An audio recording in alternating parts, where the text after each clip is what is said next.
भल मनीष हम तुम्हें बेटा ये हिरागुड़ राज्य राजकुमार मैंने हाँ माँ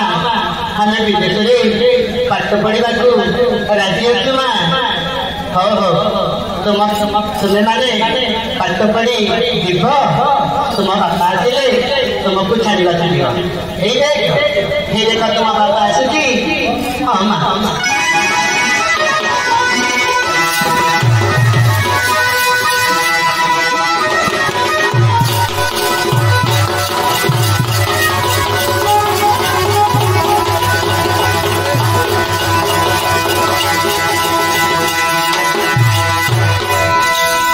हेलो हेलो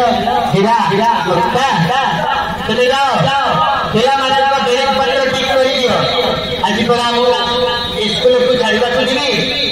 हाउ आने जाऊ सब ठीक कर जा जा अति शीघ्र बेग पत्र ठीक कर दियो